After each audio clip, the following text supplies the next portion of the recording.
Good Monday afternoon. Thank you for joining us on Kare 11 News Now. I'm Rena Sargentopoulos. Just into the newsroom this afternoon, a bird's eye view of the devastation in central Texas. Catastrophic flooding after torrential rain has wiped out entire parts of Kare County. From this angle, you can see just how far the water has reached and what it washed away. And this part of the state is not out of danger yet, with more rain in the forecast this afternoon. More than 80 people have died, and crews are still searching for any survivors near Kerrville, which is about an hour outside of San Antonio. Rescue crews have been working for days to get in and start cleaning everything up. But the city manager of Kerrville says they've hit a lot of snags in recovery. We have different segments that are gridded out. Each one of those segments are taking anywhere between an hour to 3 hours, up to 2 kilometers for each segment. So what that means is they're running into a lot of technical challenges with terrain, with water, even potentially, with weather, in the rising fields. We've talked about this before. Volunteers stay out of the way, because if we start getting weather reports and all the other complications that are out there, we then have to pull off of those search and rescue missions to be able to communicate to those volunteers to get off, to make sure that they don't become victims themselves. The tragedy is being described as a 100-year flood, with those torrential rains causing the Guadalupe River to rise more than 20 feet in 45 minutes. Jay Gray is in Kare County next to the river this afternoon. Well, we're along the Guadalupe River right now, and you can see it's still rushing, not back within its original banks, but it is receding. That's the good news. This is an area where this water rose more than 20 feet in less than an hour. It reached all the way to the top of the hill and beyond, and getting into areas where it was just too much for residents to bear. The force of that water was so insane. Nobody could get into it. That my resident, that was the one that called 911, he was trying to get to the family, and all the way to his waist, and debris hitting him, and he was yelling, "Please throw me your baby," and they couldn't, and they got swept away. Looking across the other side now, you can see these trees that were snapped. They're pushed over like a row of dominoes, just lining the entire river here. The damage is overwhelming. It stretches for miles. This is the kind of area that rescue and recovery teams are working through right now, while keeping an eye on the sky, because the forecast calls for more rain today. The potential for flooding, not like we've seen so far, but still enough to cause problems in an area that already has all it can deal with. That's the latest right now from Kerrville, Texas. I'm Jay Gray, NBC News. Up the coast in North Carolina, a few thousand people still without power right now after Tropical Depression Chantal dropped heavy rain across the state. Flooding and severe winds caused serious damage across Chapel Hill businesses and restaurants. Right now, rescue crews are looking for 2 people who vanished from their kayaks Sunday on a lake outside of Raleigh. We know several people were rescued also overnight from those rising waters. Also developing in Texas right now, the FBI is investigating after a man wearing tactical gear was shot by police after shooting at Border Patrol officers in McAllen. Police say the alleged gunman opened fire on officers at a Border Patrol office, hitting at least one and hurting several others. That officer who was hit is expected to be okay. The gunman was killed in a shootout with police.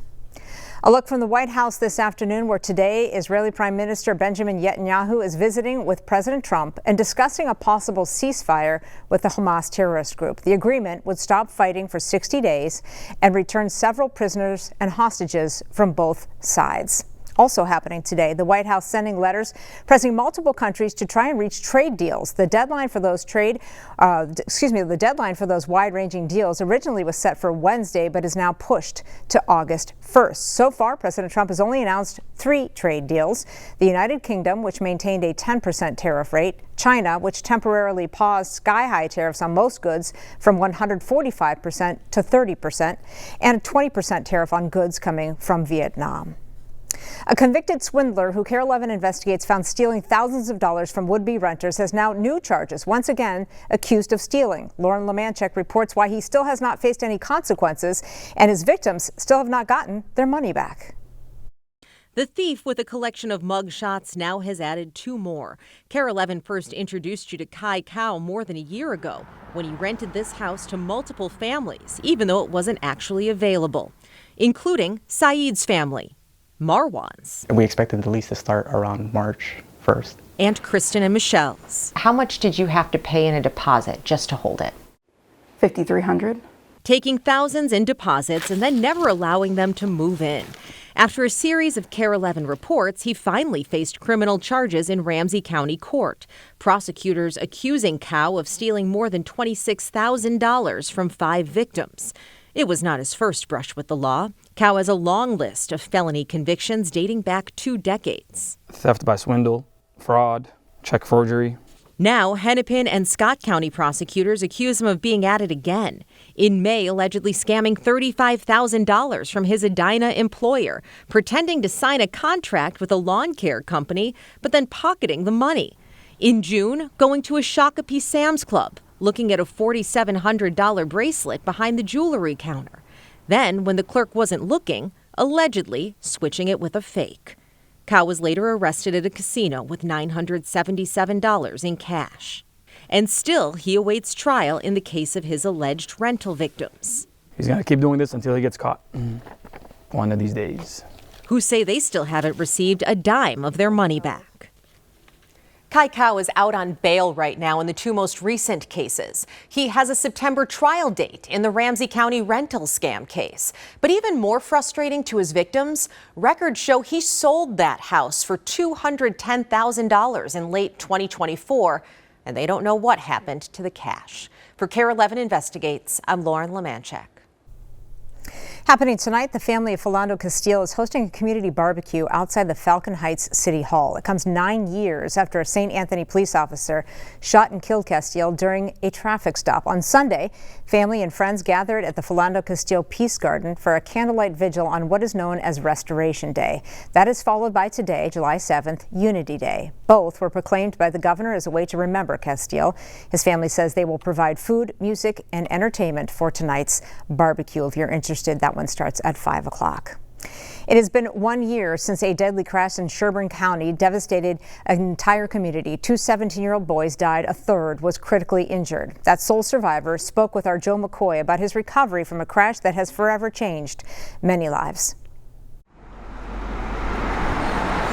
At the base of this tree in Big Lake sits the memory of 2 teenagers. Want to kind of go up to the tree? Charles It don't matter. suffered a spinal cord injury and is now a quadriplegic. I'm good. For the first time since the crash, Could be better. Charles and his dad Terry A tree changed a lot of things. are visiting the memorial. A lot of lives. I remember a cop turned his lights on and then Donovan stepped on it. And then I just felt lose control.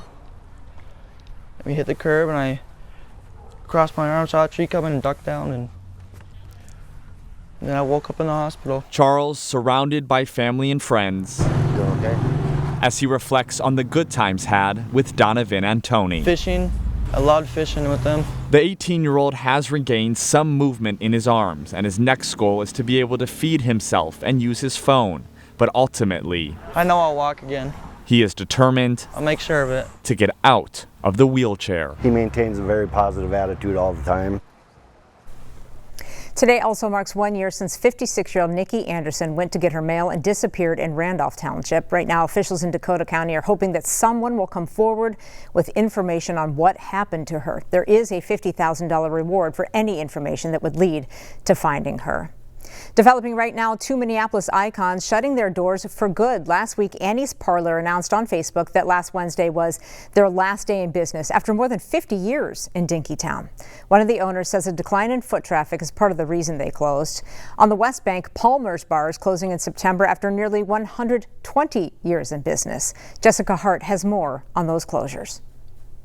Not too many bars can say they've survived 2 pandemics, 2 world wars, a prohibition, and a smoking ban. But for nearly 120 years, Palmer's Bar over in the West Bank did. And now it's time to say goodbye. Palmer's Bar, a dive into the past. Having anything last that long is insane.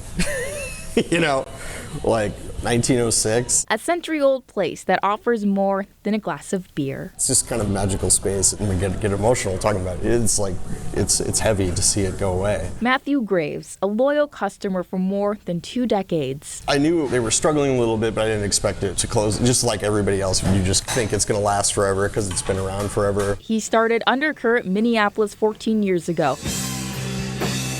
documenting the local music scene. The community aspect of it's really important to me. Gravy, as his friends call him, has taken more than 100 videos at Palmer's. That area had so many music venues for so long, and Palmer's was like kind of a last holdout on the West Bank. It used to have Triple Rock, Nomad, 400 Bar, Grumpy's. You know, I have so many memories of going, to multiple shows in one night on that strip. Memories he'll never let go. The bar feels like home, to me, and it feels like home to a lot of people. News of the bar's closure came on the same day Dinkytown's Annie's Parlor served its last malt. The owners say a combination of things led to its closure, and say after more than 50 years, it's time to say goodbye. Stick with us. More news and weather coming up after the break.